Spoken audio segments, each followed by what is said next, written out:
네. 감사합니다. 이렇게 비가 내리는 가운데서도 원근각지에서 이렇게 와주셔서 감사합니다. 우리 교회를 위한 신학포럼은 제가 몇 번 참석을 했고 또 전부터 이런 모임이 너무나 귀하다 이렇게 생각하고 있었는데 또 여기서 이렇게 발표를 하게 될 줄은 전혀 몰랐습니다. 예, 참 너무 귀한 자리를 마련해 주셔서 우리 하늘교회와 또 우리 주최하시는 여러분들과 또 참석하신 모든 분들께 감사드립니다. 오늘 제가 할 내용은 이제 1페이지 보시면 그 공공신학 교육을 위한 교본으로서 웨스트민스터 대교리 문답인데요. 우리 개혁파 신조에서부터 이 공공신학적인 내용을 한번 찾아서 읽어내보자 하는 것입니다. 여기 오신 분들 중에서 공공신학에 대해서 관심이 있는 분들도 있고 또 공공신학이라는 말을 어쩌면 처음 접해본 분도 있을지도 모르겠습니다. 1페이지부터 이제 제가 읽어나가면서 이 공공신학이 무엇인지를 좀 설명하고 또 우리 개혁파 신조에서부터 공공신학을 읽어낸 그런 경우들이 어떤 것들이 있는지를 좀 말씀드린 다음에 오늘의 주제라고 할 수 있는 대교리 문답, 웨스트민스터 대교리 문답에서부터 어떤 공공신학적 메시지들을 발견할 수 있는지를 하나씩 살펴보고 또 구체적으로 우리 삶의 여러 주제들, 여러 영역들에 한 번씩 좀 적용하는 생각들을 좀 해봤으면 좋겠습니다. 그래서 강의를 하는 저도 역시 이런 계기를 통해 가지고 대화를 통해 가지고 좀 배우게 되는 그런 시간을 가졌으면 좋겠습니다. 그래서 현장에서 고민하시는 여러 가지 것들을 좀 내놓고 같이 나누면서 같이 대화하는 그런 시간이 되면 좋겠습니다. 자, 1쪽입니다. 공공신학이라는 말은 기독교 신앙과 가치를 가지고 사회의 공공선, 커먼 굿이라고 그러죠. 예.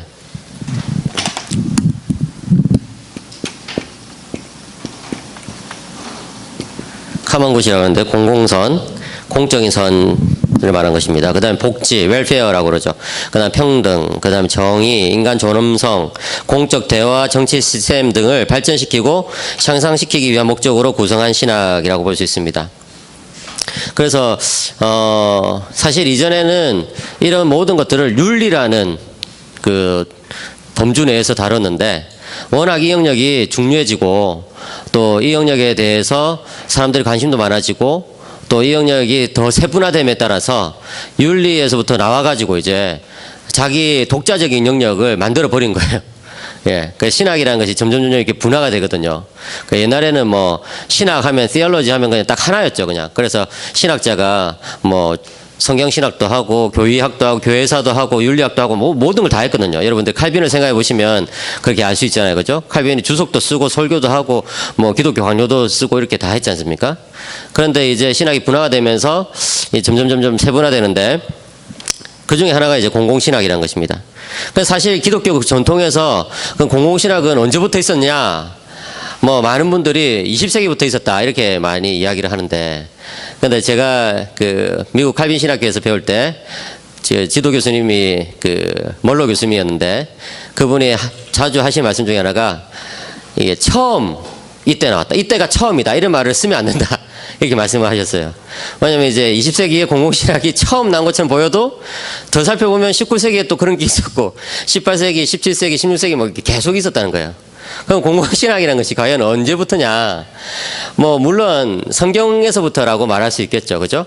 그래서 선지서들, 구약의 선지서들을 읽어보면 벌써 하나님의 백성들의 어떤 공적인 책임감, 어떤 사회적인 어떤 이슈 이런 것들을 막 다루잖아요, 그죠? 그 다음 신약에서도 예수님뿐만 아니라 사도들도 그런 문제들을 제기했고요. 그죠? 그리고 또 교부들도 역시 그런 내용들을 많이 다루고 있습니다. 그래서 제가 나중에 한번 언급할 텐데 아우구스티누스 같은 경우도 보면 서방교회의 대표적인 교부지 않습니까? 그 아우구스티누스도 사실은 이 공공신학적인 내용이 아주 많이 담겨 있습니다. 아우구스티누스가 물론 공공신학이라고 이렇게 작품을 남긴 것은 하나도 없지만 그가 남긴 그 아주 많은 작품들 가운데 이런 공공신학적인 메시지를 찾을 수가 있거든요. 그러니까 이제 사실 공공신학이 언제부터 시작됐느냐 했을 때 20세기가 아니고 벌써 오래전에 시작됐다 이렇게 볼 수 있습니다. 그런데 20세기 들어와가지고 공공신학은 아주 활발하게 논의가 되고 있죠. 예.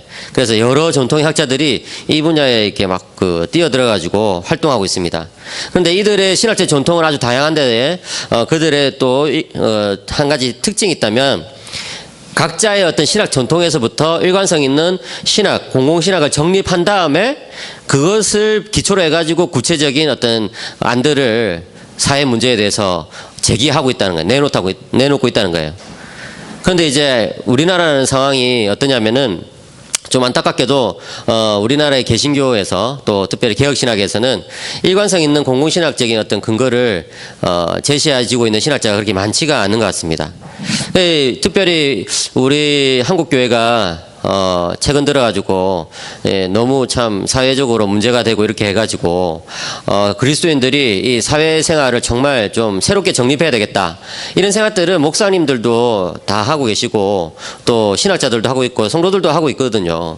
그런데 구체적으로 어떻게 새롭게 정립해야 되느냐 이런 부분에 있어서 참 어떤 일관성 있는 토대가 잘 없다는 거예요. 그러다 보니까 좀 개별 이슈별로 이렇게 그때그때 반응한다든지 또는 뭐 이때까지 늘 해왔던 그런 어떤 뭐 이야기들 뭐 이렇게 정직 뭐 이런 것 있지 않습니까? 그런 뭐 약자에 대한 관심 뭐 이런 어떤 일반적으로 늘 해왔던 그런 것에 대해서만 이제 좀 맴돌고 있는 실정이라고 볼 수 있습니다. 특별히 이제 이렇게 될 경우에는 뭐가 문제냐면은 행동의 일관성을 결여할 수 있을 뿐만 아니라 결국에는 어떤 세속 정치의 어떤 논리에 따라 가지고 그냥 이렇게 휩쓸려 가기가 쉽거든요. 그래가지고 자기가 이제 어떤 쪽이 좋다고 그러면은 이제 그쪽 논리에만 그냥 쭉 따라가 버리고 또 이쪽이 좋다고 그러면 그쪽 논리에 쭉 따라가 버리고 그렇게 이제 되는 것이죠. 그렇게 되면은 이제 교회도 어떤 정치적인 어떤 그 계파의 편협한 대의와 의제에 종속돼 가지고 교회도 막 그렇게 쉽게 나눠질 수가 있습니다. 사실은 그것은 좀 별로 좋은 건 아니라고 생각하거든요. 예, 교회 내에서 정치적인 입장을 가진 사람들이 이제 섞여 있어가지고 서로 토론하고 대화하는 것은 저는 좋다고 생각하지만 사실은 이제 하나님 나라의 운동이란 것은 그것을 초월하는 거거든요. 예, 저는 사실 그런 입장을 가지고 있습니다. 그래서 저는 예를 들어서 예수님이 좌파냐 우파냐 이렇게 했을 때 저는 예수님은 그런 어떤 좌파나 우파의 어떤 프레임에 갇히지 않는 분이시다 이렇게 저는 늘 생각하고 있거든요. 그 실제로 피터 크리프트라는 그 카톨릭 이제 철학자이자 신학자가 있는데 그 사람이 예수님은 과연 좌파일까 우파일까 이렇게 질문한 것에 대해 질문을 던지고서는 답을 예수님은 바른파다 바른파다. 예. 제가 봤을 때 예수님은 하나님 나라파인 거예요. 하나님 나라파. 그 자크 엘룰이라는 사람도 이제 그럼 그리스도인들은 어떻게 정치 활동을 해야 되냐? 그 자크 엘룰이라는 사람 자체는 좀 좌파적인 성향이 강했거든요. 그랬는데 이제 책을 써가지고 그리스도인 정치에 대해서 논할 때는 뭐라 말했냐면은 그리스도인은 좌파나 우파의 어떤 논리에 종속되는 것이 아니라 어디든지 참여해가지고 그 정당을 또는 그 어떤 사람들의 어떤 정치적인 활동을 보다 성경적으로 바꿔가는 것이 그리스도인들의 할 일이다. 이렇게 이야기한 거죠. 그래서 제가 오늘 나중에 설명하겠지만, 아브라함 카이퍼 같은 경우도 보면은 아주 독특한 정치적 입장을 취한 것을 볼 수가 있거든요. 몇 년 전에 그 제임스 브렛이라는 사람이 아브라함 카이퍼 전기를 썼어요. 그래가지고, 미국 이제 칼빈 신학교 교수인데 칼빈 칼리지 교수인데 제임스 브렛이라는 사람이 이제 그 아브라함 카이퍼의 정의를 썼는데 그 책 저자 뭐 사인회 뭐 이런 걸 가졌어요. 그래서 제가 가가지고 그때 제가 유학 중이라 가지고 제가 거기 참여해가지고 물어봤습니다. 아브라함 카이퍼는 미국 정치 이제 시스템에서 과연 리퍼블릭이냐 아니면 디모크래틱이냐? 리퍼블릭은 좀 우파적이고 디모크래틱은 좀 좌파적이다 이렇게 보면 되거든요. 예. 그래서 이제 어디냐 이렇게 했더니 자기가 생각했을 때는 두 쪽 다 아니다 이렇게 이야기하는 거예요.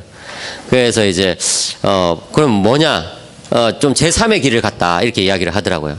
그러니까 아브라함 카이퍼가 생각했을 때 그리스도인의 어떤 그 정치라는 것은 하나님나라를 추구하는 것이기 때문에 마냥 이제 어떤 세상 사람들이 만들어 놓은 그런 어떤 의제에 따라갈 수가 없다는 것이죠. 예. 그런 이야기를 하더라고요. 여기 보시면은 각주 5번에 20세기에 들어가지고 공공신학을 하는 많은 사람들이 언급되어 있습니다. 그래서 이제 미륵의 몰트만 이 사람이 사실은 뭐 제일 선두주자 중에 한 사람이죠. 그 다음에 이제 여성 신학자 중에 도로테 젤레, 뭐 슬라보의 지제 뭐 이렇게 있는데요. 특별히 이제 그 미국 신학자들 중에서는 뭐 스테니 하워스라든지 뭐 니버 그죠 형제들, 그 다음에 존 요더 이런 사람들 있지만 맥스 스테이크하우스라는 사람을 제가 또 한 사람 언급해놨습니다. 제가 이제 이렇게 적고 있는 이 사람들은 조금 여러분들 주목해서 볼 사람이라서 적고 있습니다. 그 스택하우스라는 사람인데, 이 사람은 카이퍼, 이 두 사람 다 이제 카이퍼 연구자예요. 예. 그래서 이제 카이퍼, 이 제임스 브레엇은 역사가로서 카이퍼를 연구했다면, 이 맥스 스택하우스는 공공신학자로서, 윤리학자로서 카이퍼를 연구한 거예요. 그 사실 지금 어떻게 보면 미국에서 아브라함 카이퍼 리바이벌이 르네상스가 일어나고 있다고 볼 수 있거든요. 예. 그 뭐냐면은 프린스턴 신학교에서 오랫동안 칼바르트를 이렇게 쭉 추구했었어요. 근데 이제 칼바르트 신학은 너무 이 하나님 말씀 중심으로만 이제 이렇게 이야기를 하기 때문에 세상 문화에 대해서 아주 그 좀 도피적이거나 아니면 좀 이제 무시하는 경향이 있습니다.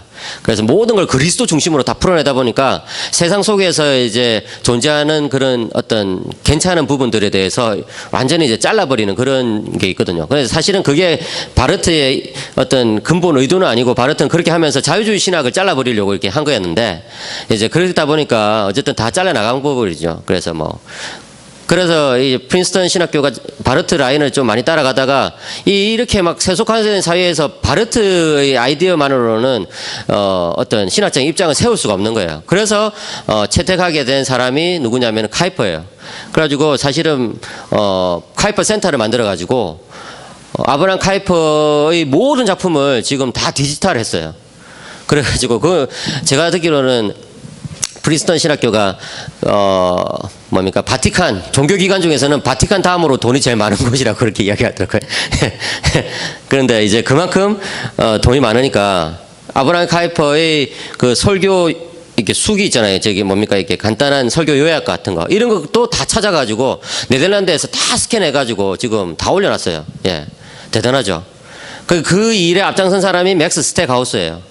그래서 맥스 스택하우스는 누구냐면은 카이퍼의 어떤 윤리학 또는 신학을 근거해가지고 개혁주의, 정치윤리 또는 공공신학을 이제 풀어나가는 사람 중에 한 사람이에요. 이 사람이 중국에 가가지고 강연회를 하면서 카이퍼의 그 영역 주권 있잖아요. 하나님께서는 이 세상에 각 영역들을 이제 주셨다. 그 국가, 그다음 가정, 교회, 학교 뭐 이렇게 여러 영역들을 주셨고, 이 영역들은 서로 간섭하면 안 된다. 그런 이야기를 했거든요.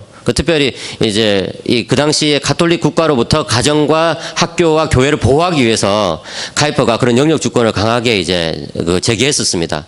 그런데 그런 것들을 중국에 처음 소개한 사람이 맥스 스택하우스예요. 그러다 보니까 이 사람의 이제 정치적 입장은 뭐냐면은 일종의 정치적 다원주의예요. 그 정치적으로 여러 견해들이 있을 수가 있다. 그래서 뭐 진보나 보수 이쪽으로 막 이렇게 막 나누는 것보다는 뭐 기독교인들도 나름대로의 어떤 정치적인 입장을 가지고 여러 어떤 다양한 컬러를 가지고 정치 현실에 참여할 수 있다, 이런 이야기를 했거든요. 그래서 맥스 스택하우스는 이제 이 사람은 아브라함 카이퍼는 제3의 길이다 이렇게 이야기했죠. 이 사람은 정치 다원론을 주장했어요. 그래서 여러 정치적 입장을 가지고 토론하는 것이 오히려 더 사회를 건전하게 만든다, 이렇게 이야기를 했죠. 제가 왜 이런 이야기를 하냐면은 그리스도인들이 너무 어떤 뭐 진보나 보수 이쪽에 이제 갇혀 있는 것은 부적절하다, 이런 생각이 들어가지고 말씀을 드린 건데요. 그런데 그러면 그리스도인들만이 가지고 있는 칼라를 가지고 하나님 나라 정치 운동을 어떻게 펼쳐나갈 수 있느냐 했을 때, 저는 우리 개혁파 신조가 그것을 가르쳐 준다고 이제 이 글에서 주장하는 것입니다. 예. 대체적으로 지금 어떤 이야기를 하려고 하는지 아시겠죠? 예. 자, 그러면 이쪽을 보시겠습니다. 공공신학의 토대로서 개혁파 신조들인데요. 여기 보시면은, 과연 그럼 개혁주의 신학에서 성경적이고 일관성이 있는 공공신학적인 토대를 발견할 수 있을까요? 여기에 대해서 너무나 당연하게 그렇다라고 말할 수밖에 없습니다. 왜냐하면은 이 16, 17세기의 종교개혁 운동이란 것은 결국은 사회 변화까지 다 수반하게 됐잖아요. 그죠? 여러분들이 이제 내년이 종교개혁 500주년 기념이지 않습니까? 왜냐하면은 내년이 1517년이죠. 그 500을 빼면 1517년이죠. 1517년에 루터가 그 유명한 95개조 반박문을 비텐베르크 성당에 딱 이제 걸었거든요. 그러니까 종교개혁 500주년이에요. 그리고 2018년은 또 뭐냐면은 이 도로트 총회 400주년 기념이에요. 예. 그래가지고 지금 종교개혁 관련된 해들이 계속 찾아오고 있습니다. 그래서 저는 너무 행복해요.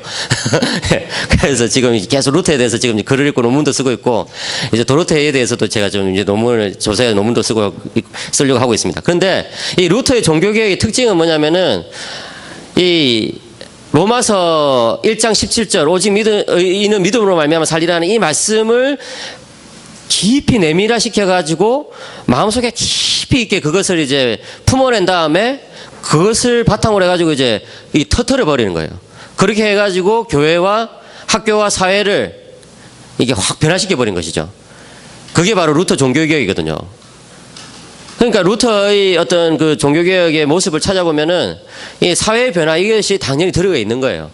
예. 루터의 제자인 멜랑이톤 같은 경우는 뭐라 말했냐면은 대학교를 변화시키지 않는 한 이 사회는 변화되지 않는다. 이런 이야기를 하면서 대학교의 변화를 아주 강하게 추진했거든요. 예. 교육을 아주 강력하게 또, 교육운동을 벌인 사람이거든요.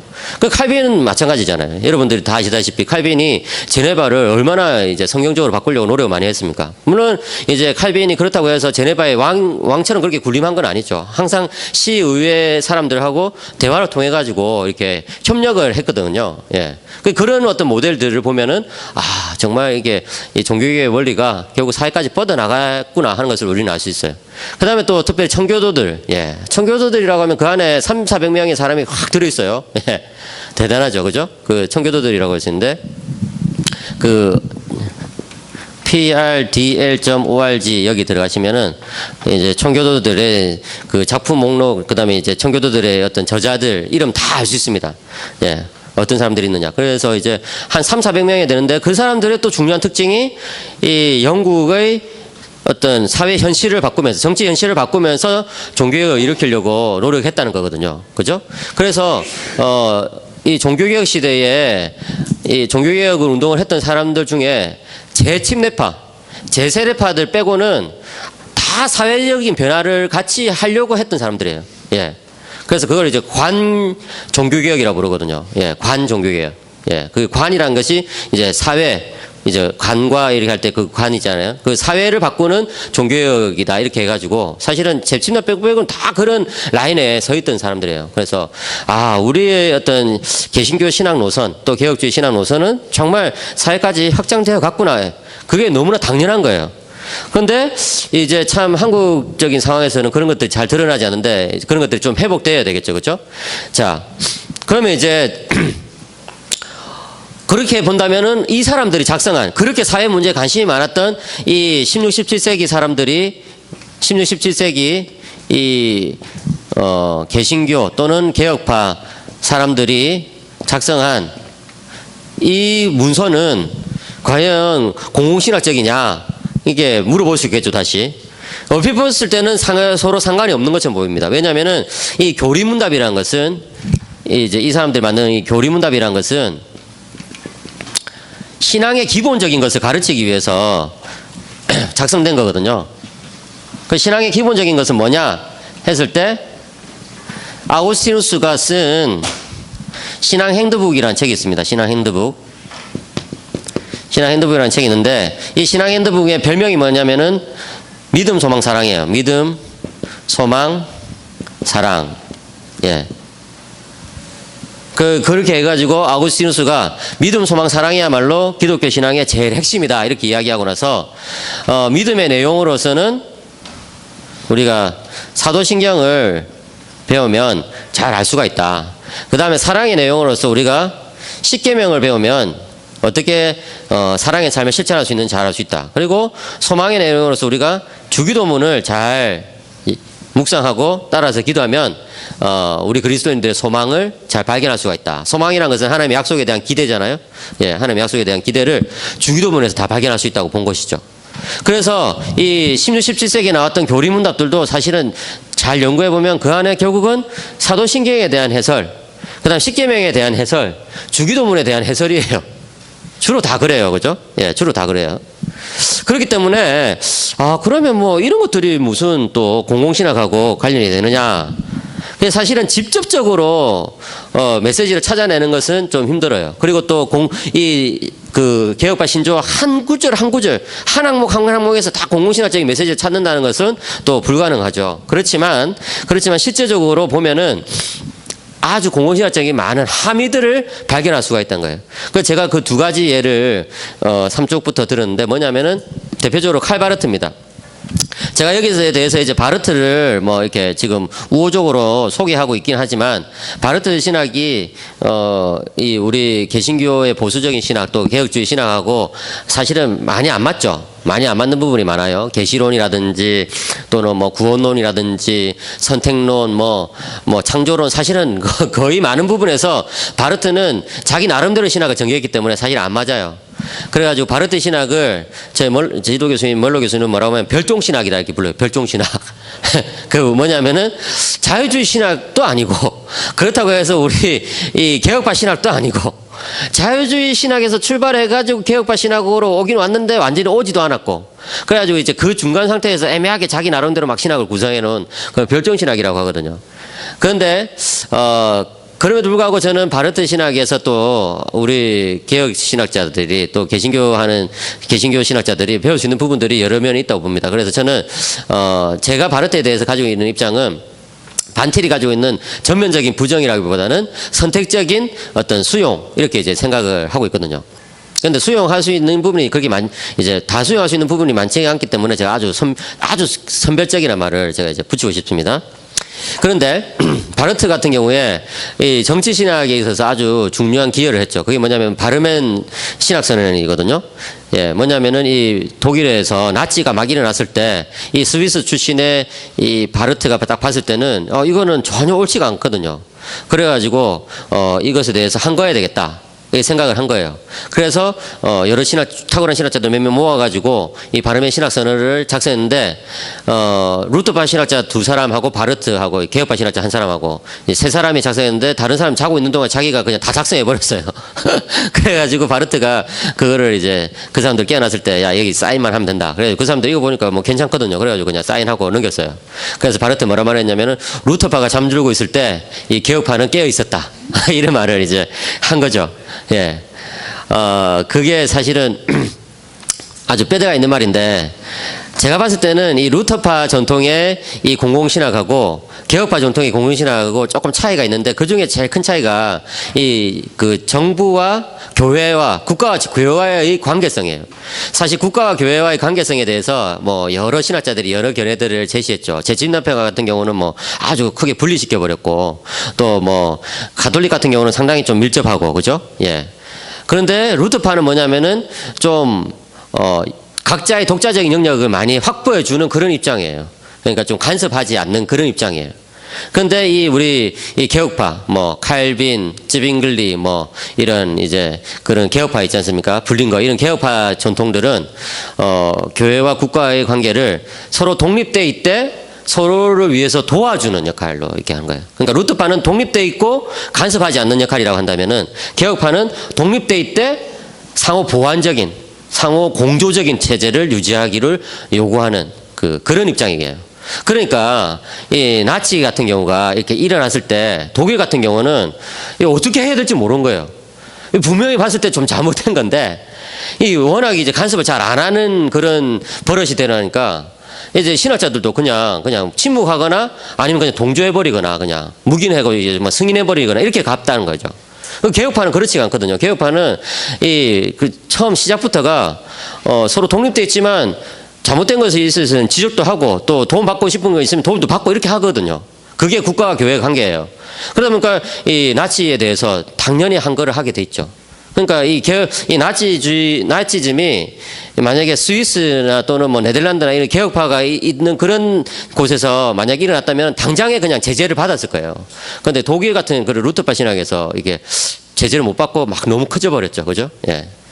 어쨌든 그래서 이 바르트 같은 경우가 바르멘 신학선언을 했는데 이 신학선언의 딱 이 앞부분을 보시면 3쪽에 인용문입니다. 예수 그리스도는 성경에서 우리에게 증거된 것처럼 우리가 들어야 하며 사나 죽으나 믿고 순종해야 될 믿고 순종해야 할 하나님의 유일한 말씀이다. 이런 이야기를 해요. 여기서 사나 죽으나 이 표현을 딱 보면은 여러분들이 딱 떠오르는 신앙 고백서가 있죠. 뭐예요? 하이델베르크 교리문답. 예.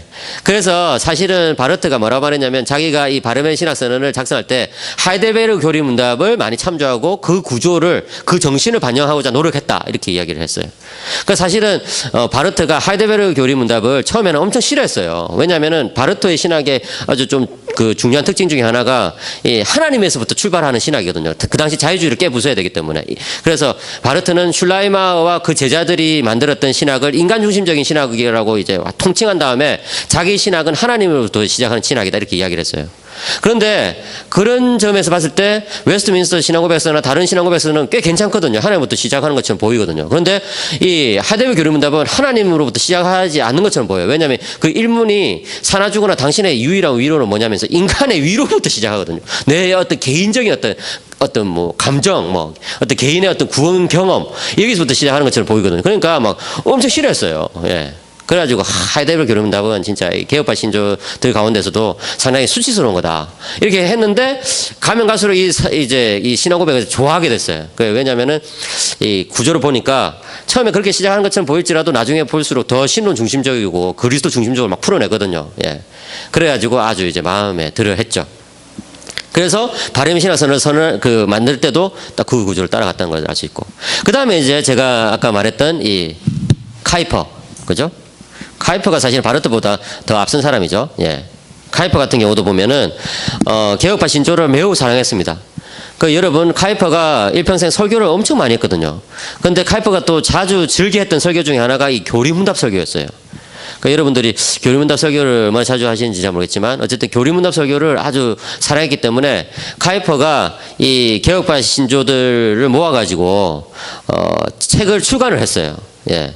자기가 주도해가지고. 그래서 이제 뭡니까 하이델베르크 교리문답, 그 다음에 그 벨직 신앙고백서, 그 다음에 도르트 신조. 이거를 네덜란드에서는 Three Forms of Unity라고 부르요. Three Forms of Unity라고 부르거든요. 예, 예. 그러니까 일치된 세 개의 신조들 이렇게 불러요. 그러니까 이 세 개의 신조의 기본 정신이 가르침이 똑같다는 것이죠. 그래서 이 Three Forms of Unity라고 부르는 이게 하이델베르크 교리문답. 그 다음에 또 뭡니까? 벨직 신앙고백서. 이 벨직 신앙고백서를 어떤 사람은 네덜란드 신앙고백서라고 부릅니다. 왜냐하면은 이 네덜란드 신앙고백서 이걸 작성했던 그곳이 지금은 벨기에 영역이지만 이전에는 네덜란드 영역이었거든요. 그러니까 이전에 그 네덜란드 영역에서 작성된 그 이름을 살려서 벨기에 신앙고백서를 부르면 안 되고 네덜란드 신앙고백서라고 부르자 이렇게 하는데 네덜란드 사람들만 그렇게 부르고 네덜란드 사람들 제외한 모든 사람들 그냥 벨직 신앙고백서라고 부릅니다. 예, 참조하시기 바랍니다. 그 다음에 도르트 신조가 있죠. 도르트 신조. 이 세 개를 이제 카이퍼가 딱 에디션을 내가지고 제일 권위 있는 에디션을 딱 이제 냈죠. 그 성경 구절이나 이런 것들. 예. 지금도 사실은 이게 우리나라에 막 돌아다니는데 성경 구절이라든지 번역이라는 게 이게 완전 또 참조한 그 원문이라든지 이게 다 다르거든요. 그걸 카이퍼가 통일시켰다는 거예요. 교회를 위해서. 그만큼 이제 사랑했던 것이죠. 그리고 카이퍼의 이제 하이델베르크 교리문답 설교를 보면요. 정치 이야기가 곧잘 등장해요. 예. 그래서 저는, 바르트 못지않게 사실은 카이퍼가 이렇게, 그 교리문답 설교에서 성도들의 공적 삶에 대해서 자주 가르쳤구나 하는 것을 이제 볼 수가 있어요. 예. 그래서 역시 이 개혁교회의 신조들은 공공신학을 가르치는구나 하는 것을 이제 볼 수 있죠, 그죠? 그러면은 우리 장로교 신자들이 이제 표준으로 삼고 있는 웨스트민스터 신조는 과연 공공신학적인 함의를 담고 있느냐? 이제 사적으로 넘어가겠습니다. 당연히 담고 있다고 저는 생각합니다. 특별히 우리 여기 참석하신 분들 중에 죄송하지만 장로교에 속한 분들, 다니는 교회나 또는 사역하는 교회가 장로교인 분들 한번 손 들어보시겠습니까? 예, 감사합니다. 장로교 아닌 분도 계세요, 혹시? 장로교 소속이 아닌 분들? 예, 다 장로교이시죠. 예, 그러면 아주 좀 더 편하게 풀어갈 수 있겠네요. 그 장로교 신조인 이 웨스트민스터 신앙고백서. 그 웨스트민스터 신앙고백서는 1640년대에 이제 그 잉글랜드의 웨스트민스터 사원에서 작성되었죠, 그죠? 그 이제 왜 작성되었냐 했을 때 그 잉글랜드와 스코틀랜드 사이에 계속된 전쟁과 불화가 있었거든요. 예, 여러분 영국이라고 하면은 이제 크게 잉글랜드, 스코틀랜드 다 포함해서 이제 영국이라고 그러거든요. 예, 이 사이에 뭐 지금도 얼마 전에도 뭐 그 스코틀랜드가 독립하기 위해서 투표했다가 뭐 결국 안 되고 이렇게 했잖아요, 그죠? 그러니까 서로 사이가 안 좋아요, 계속. 저기 잉글랜드에서 나온 영어 사전에 보면은 뭐 이렇게 뭡니까 이게 그 밀 껍데기에 대한 정의가 이제 어떻게 되냐면 잉글랜드에서는 사료로 쓰는데 스코틀랜드에서는 주식으로 쓰는 식물 뭐 이렇게 사전이 그렇게 그 뭡니까 민족주의가 들어가가지고 사전이 만들어져요. 진짜 그렇게 관계가 안 좋죠. 예, 아주 관계가 안 좋아요. 그 이제 이거를 어떻게 한번 해결해보기 위해서 17세기 중반에 한번 시도가 됐다는 거예요. 그래서 그것을 해결해보기 위해서는 종교적으로 일단 통일이 돼야 된다. 그죠? 그 사실은 잉글랜드는 종교개혁을 일으키긴 했지만 그 여전히 카톨릭적인 성향이 아주 많다고 생각됐죠. 스코틀랜드는 그때 이제 장로교고. 그래가지고 이 웨스트민스터 사원에 모인 사람들이 이제 크게 내부류가 모여가지고 토론을 한 거예요. 그 뭐냐면은 특별히 오늘 대교리 문답에 대해서 하기 때문에 제가 좀 더 자세히 설명하겠습니다. 잉글랜드의 관료들 이 사람들이 이 회의에 참여했어요. 왜냐면은 이 회의의 그 펀드를 잉글랜드 국왕이 됐거든요. 예. 그래서 잉글랜드 관료들이 감시를 했죠. 이 시큰 돈 줘가지고 모아놨더니 왕에 대해서 안 좋은 이야기 하면 큰일 나니까, 예. 그 관료들이 모였고. 그 다음에 잉글랜드 이 장로교 신학자들이 또는 이제 보통 이제 그 성학이라 불러요. 성학. 그 영어로는 divine이라고 부르거든요. divines. 예. 거룩한 학자들 또는 이제 학자들이라고 부르는데 그 안에는 신학자도 있고 목회자도 포함되어 있습니다. 성학들. 그 다음에 잉글랜드의 이 독립 그 이제 장로교 말고 개별 그 교회를 뭐라고 그러죠? 그러니까 그 회중교회, 예, 잉글랜드 회중파. 예, 그러니까 뭐 그 다음에 이제 스코틀랜드 장로교 디바인들이 이렇게 모인 거예요. 이 네 그룹이 이 웨스트민스터 회의의 주된 그룹이에요. 아시겠죠? 그래서 이것을 좀 이해하시면 웨스트민스터 신조가 왜 그렇게 최종적으로 포뮬레이션 됐는지 조금 이해하실 수 있습니다. 어쨌든 그런데 이 스코틀랜드 장로교의 신학자들이 사무엘 러드포드나 이런 사람들 비롯해 가지고 길레스피나 이런 사람들 비롯해 가지고 큰 영향을 미쳤어요. 많은 영향을 미쳤는데 전체적으로 어쨌든 그러다 보니까 전체적으로 장로교에 좀 우호적으로 기록이 됐죠. 그러다 보니까 이 영국의 교회들은 자기들은 장로교가 일부 있긴 있지만 전반적으로 장로교는 아니거든요. 그래가지고 오히려 이걸 안 받아들였어요. 웨스트민스터 신조를. 근데 스코틀랜드는 장로교가 우세했거든요. 그래서 스코틀랜드는 장로교를 받아들인 것이죠. 이 웨스트민스터 신조를 받아들인 거죠. 그리고 나서 이 스코틀랜드 사람들이나 또 잉글랜드의 장로교회 사람들이 미국 가가지고 이 신조를 계속해서 쓰게 되고, 그 다음에 그 사람들이 또 한국에까지 이제 선교를 하게 돼가지고 이 웨스트민스터 신조가 우리에게까지 전달된 겁니다.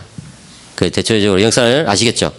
근데 이 웨스트민스터 신조를 보면은 이제 그 안에 여러 개가 있어요. 이 10년 동안 웨스트민스터 우리는 소교리 문답밖에 모르잖아요. 그래가지고 웨스트민스터 소교리 문답만 10년 동안 작성했구나. 10년 동안 별로 한 게 없네. 이렇게 생각할지는 모르겠지만 사실은 그게 아니에요. 그 안에는 웨스트민스터 신조가 있고, 그죠? 그 다음에 대교리 문답이 있고, 소교리 문답이 있죠. 예. 그 다음에 또 이제 정치조례와 같은 그런 것들이 또 있는 거예요. 예. 그래서 이게 많은 것들이 사실은 토론이 되어 있어요. 그 중에서 이제 한국교회는 이때까지 웨스트민스터 신조를 거의 무시하다시피 했죠. 예. 왜냐면은 신학교에서 잘 배우지 못하니까. 실제로 읽어보면은 용어가 어렵거든요. 이 17세기 용어이기 때문에, 좀 이해가 잘 안 돼요. 그러다 보니까 목사님들도 좀 가르치기가 힘들고, 교회에서 소외됐죠. 그런데 이제 그 최근 몇 년 사이에 이 웨스트민스터 소교리 문답이 아주 부흥하게 됐잖아요. 그죠? 그 우리 항희상 선생의 큰 기를 통해 가지고. 그리고 지금 이제 뭐, 여러 문답서에 대한 설명들이 나오고 있거든요. 근데 그 중에 저는 대교류 문답을 하나 이제 새로 좀 소개하려고 하는 거예요.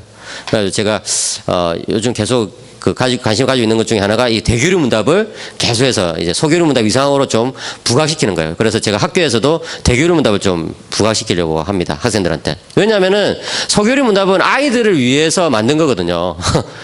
우리는 다 어른인데 소교류 문답을 배운다는 것은 좀 이게 안 맞다는 거예요. 그래서 대교류 문답을 배워야 되는 거예요. 대교류 문답은 어른을 위해서 작성한 것입니다. 그렇게 이렇게 소교류 문답과 대교류 문답으로 나눈 구조는 루터를 따라간 거예요. 루터가 사실은 대교류와 소교류를 그렇게 나눠가지고 가르쳤거든요. 그래가지고 이 웨스트민스터 디바인들이 루터로부터 아이디어를 얻어가지고 그걸 적용한 것입니다. 처음에는 이제 모든 성도들에게 다 어울리는 것들을 하나 만들어보자 해가지고 30몇 조를 만들었어요. 30몇 개 항목을 만들었는데 뭐 이거는 아이들 가르치기에는 좀 어렵고 어른들 가르치기에는 좀 시시하고 이래가지고 그게 폐기돼 버렸어요. 그래가지고 어떻게 할까 해가지고 이 두 개로 나눠서 이제 만들게 된 것이죠. 아주 지혜가 있죠. 그죠? 그러면은 대교류 문답이 왜 공공신학적으로 좋으냐? 첫째는 대교류 문답은 성인들을 위한 교리 문답이기 때문에 다른 교리 문답에 대해서 아주 자세할 뿐만 아니라 사회생활을 집중적으로 다루고 있어요. 소교류 문답 여러분들이 읽어보시면 알겠지만 거기 무슨 사회생활이 언급되어 있습니까? 전혀 없거든요. 그런데 대교류 문답은 집중적으로 언급하고 있어요. 그 다음에 두 번째로 대교류 문답은요, 이 성도들의 어떤 교회 공동체, 이런 어떤 이제 커뮤니티, 이런 것에 대해서 또 많이 이야기를 하고 있어요. 그죠? 그러니까 이제 공적 영역의 지침들을 많이 주고 있다는 것이죠. 그 다음 대교류 문답은요, 특별히 그 십계명 해설이 아주 백미거든요. 여러분들이 이제 오늘 강의 마치고 나서 대교류 문답 십계명 해설만 여러분들 계속해서 한번 읽어보세요. 진짜 탁월해요. 정말 탁월해요. 너무 멋있어요. 저희 지도 교수님, 저희 스승 중에 한 분이신 유해무 교수님, 고려신학대학 유해무 교수님은 원래는 대교류 문답 그렇게 별로 안 좋아하신 분이었는데, 최근에 이제 교단에 부탁을 받아가지고 대교류 문답 해설서를 쓰셨어요. 그런데 아주 우호적으로 좋게 평가를 하셨더라고요. 그래가지고, 입장이 좀 바꾸셨구나. 유 교수님도 변하시는구나. 이걸 제가 느낄 수 있었는데, 거기에 대교류 문답 해설을 마치면서 뭐라고 말씀하셨냐면은, 대교류 문답 십계명 해설처럼 이 세상이 변환된다면 세상은 너무나 성경적으로 아름답게 멋지게 변화될 것이다. 이런 이야기를 했어요. 그만큼 이 대교류 문답 십계명이 참 백미인데, 그것은 정말 그럴 수밖에 없는 게, 대교류 문답 십계명 작성을 위해서 몇 명이 이제 모여서 16명 이상의 목회자들이 모여가지고 머리를 맞대고 고민해가지고 십계명 해설을 작성한 거예요. 그래서 1계명, 2계명, 3계명, 1계명씩 다. 그래서 여러분, 이 대교류 문답이나 소교류 문답이 작성된 과정이 사실은 결국 토론의 과정이거든요.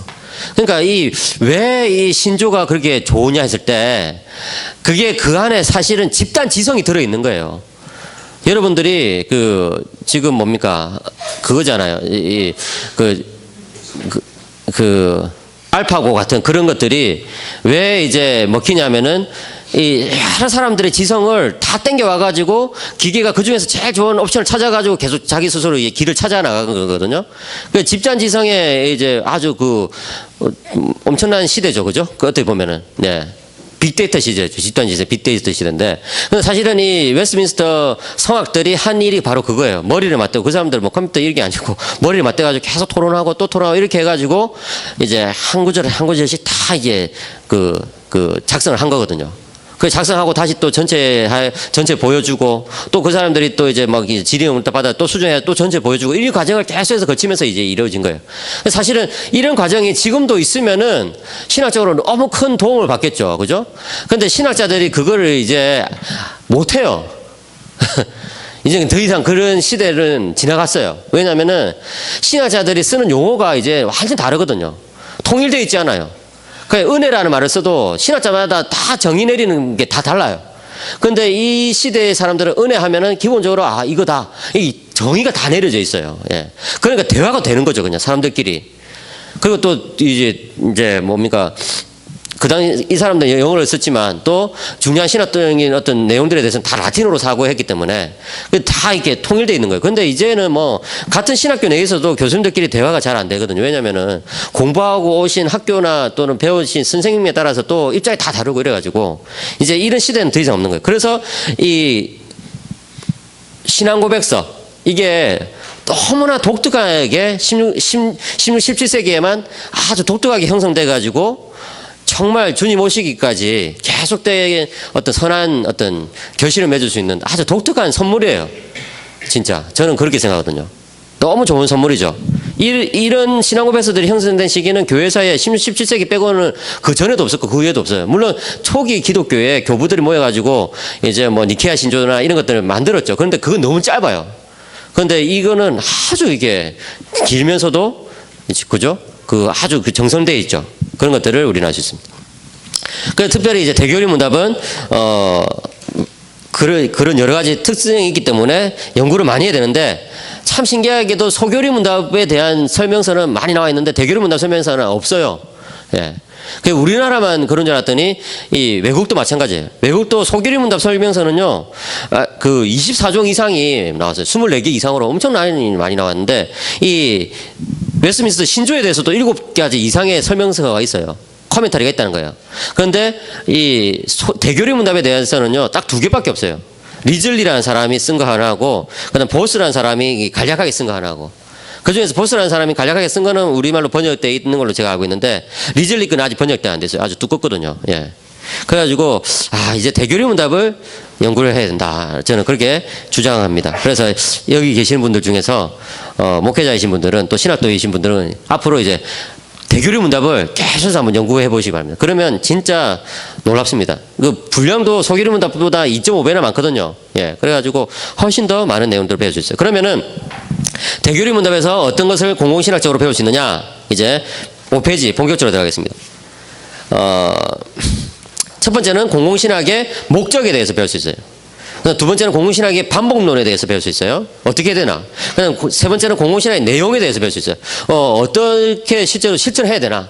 그 다음 네 번째로는 공공신학을 어떤 자세로, 신앙적인 자세로 우리가 또 풀어내야 되나. 이런 4가지를 대교리 문답이 다 가르쳐 준다는 것이죠. 그래서 저도 이것을 깨닫고 나서 너무 기뻤어요. 그래가지고 정말 참 감사했습니다. 자, 대교리 문답에 대해서 지금 또 연구하고 있는 학자 중에 한 사람이 반 딕순이라는 사람이 연구하고 있어요. 반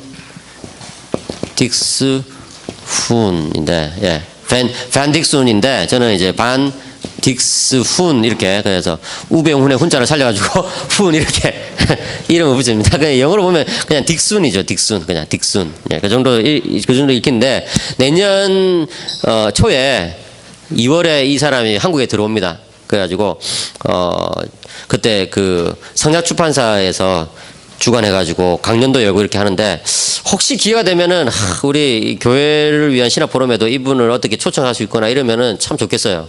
한번 추진을 한번 해보시면 좋겠습니다. 저쪽에 그 성약교회나 이쪽하고 한번 연락해가지고. 그런데 이분이 너무 친절하게도 지금 자기가 대교리 문답, 소교리 문답 또 웨스트민스터 신조에 대해서 지금 10년 이상 연구했거든요. 그래서 이분이 최근에 쓴 그 아티클에 보면은 우리 집사람이 당신은 웨스트민스터에 대한 연구를 웨스트민스터 그 회의 기간보다 더 많이 하고 있다 지금. 언제 그만둘 거냐. 이렇게 바가지를 긋고 있다고 그렇게 이제 적어놨어요. 더 많이 아주 오랫동안 연구했어요. 그래가지고 지금 이제 웨스트민스터에 있었던 토론 내용들을 또 다 그 기록을 했거든요. 그 당시에 속기사들이 그걸 이 사람이 편집해가지고 책으로 이렇게 5권으로 이렇게 나와 있어요. 예. 근데 이 사람이 감사하게도 그거를 저한테 다 보내줬어요. 그리고 그 드랍박스 폴더 하나를 자기가 저하고 그냥 공유하고 있어요. 그래가지고 자기가 새로운 글을 쓰면 그 안에 계속 올려줘요.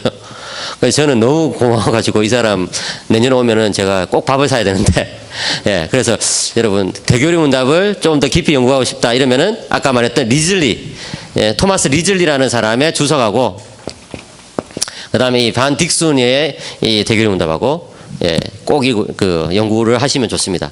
리즐리 책은 아직 번역이 안 됐고 반 딕순의 이 웨스트민스터 신조에 대한 책이 성약출판사에서 지금 번역이 다 돼가지고 올해인가 나오는 걸로 제가 들었습니다. 예. 꼭 참조하시기 바랍니다. 자, 5쪽에 하겠습니다. 그러면은 웨스트민스터 대교리 문답에서 읽어낸 공공신학의 목적은 뭐냐? 자, 웨스트민스터 대교리 문답 제1문답은 아래와 같이 시작합니다. 제가 문을 읽으면 여러분들이 답을 한번 해보시겠습니다. 5쪽입니다. 사람의 첫째 되고 가장 고귀한 목적이 무엇입니까?